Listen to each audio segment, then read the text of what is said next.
I say, the Senate delivered a huge vote tonight and a huge win, very important, huge win for Joe Biden in the Senate tonight.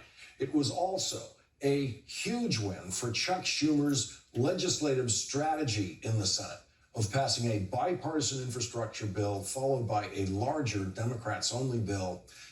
And at the very same time, and this part was completely unnecessary, and he brought it on himself, but at the very same time, it was a humiliating and crushing defeat for Donald Trump.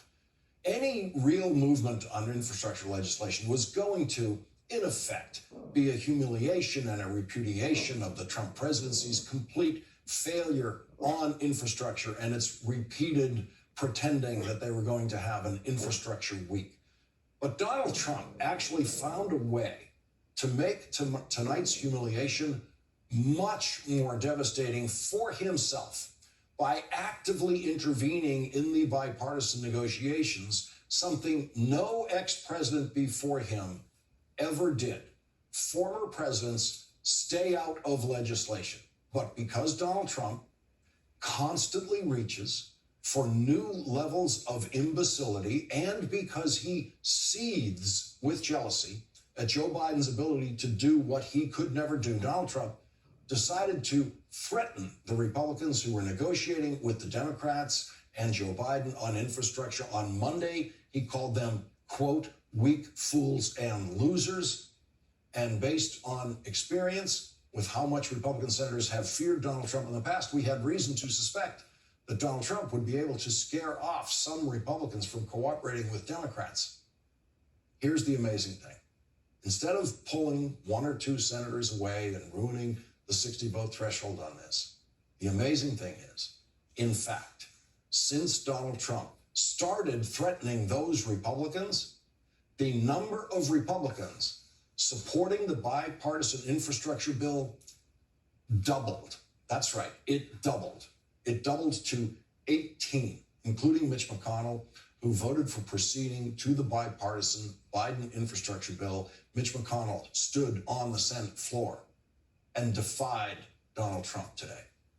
The final vote was 67 to 32. 17 Republicans voted for the bipartisan bill. And as I said, the one senator who was absent, Republican Mike Rounds, also actually supports the bipartisan bill.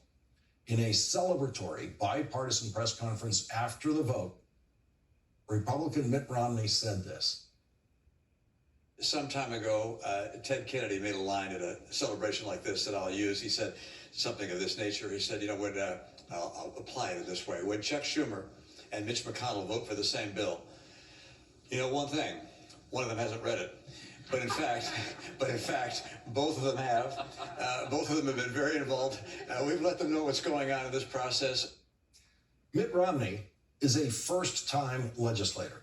Almost all of the senators who negotiated this bipartisan bill had never really legislated before in the United States Senate because the leadership of both parties in the Senate have taken all the legislative powers away from most senators.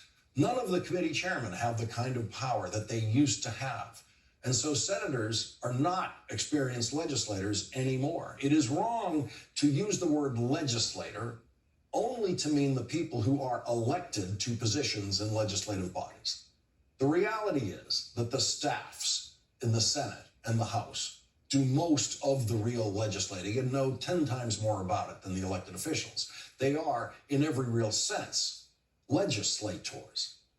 The most experienced legislator, in that sense, in these negotiations is Steve Ricchetti, an advisor to President Biden, who has been managing complex legislation from the White House for Democrats since the Clinton presidency.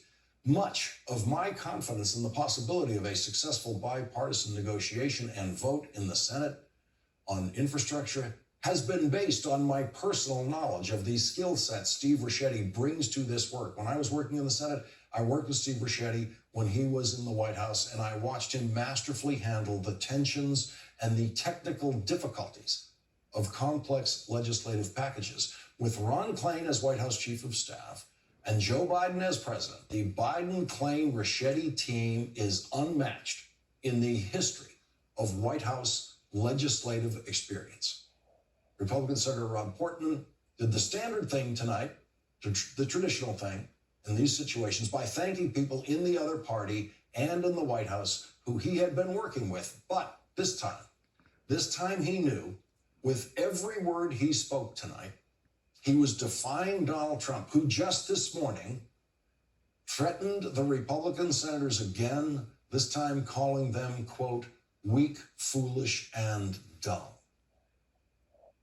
We've worked very closely with the White House on this, and in fact, Senator Sim and I have been negotiating with the White House in addition to our colleagues, and I want to thank them. I want to thank Steve Ricchetti in particular, who has taken the lead for the White House, also Brian Deese, and President Biden. And then this happened. I'm very pleased with our ability tonight to move on to the legislation and continue to demonstrate that. Yeah, one question. It is the White House calling, so I need to get going. Oh. Yeah, that's Steve. Yeah. I shouldn't answer while we're here.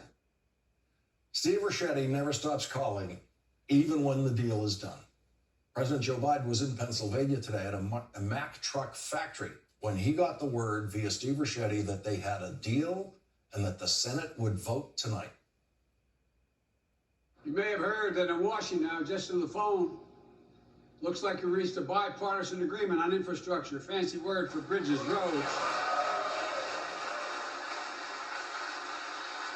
transit systems, high-speed internet, clean drinking water, cleaning up and capping the orphan wells, over thousands of them abandoned and abandoned mines, and a modern, resilient electric grid to build.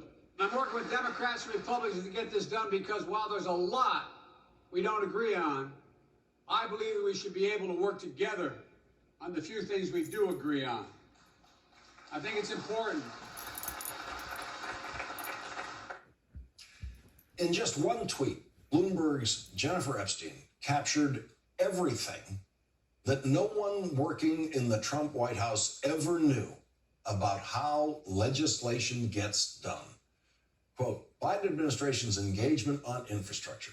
Since June 28th, White House Office of Legislative Affairs had at least 330 meetings and calls with members of Congress and their top aides. Jobs cabinet secretaries had 100 with members. Since Jobs Plan release on March 30th, 998 legislative affairs meetings and calls. And leading off our discussion tonight is someone who was in dozens of those meetings.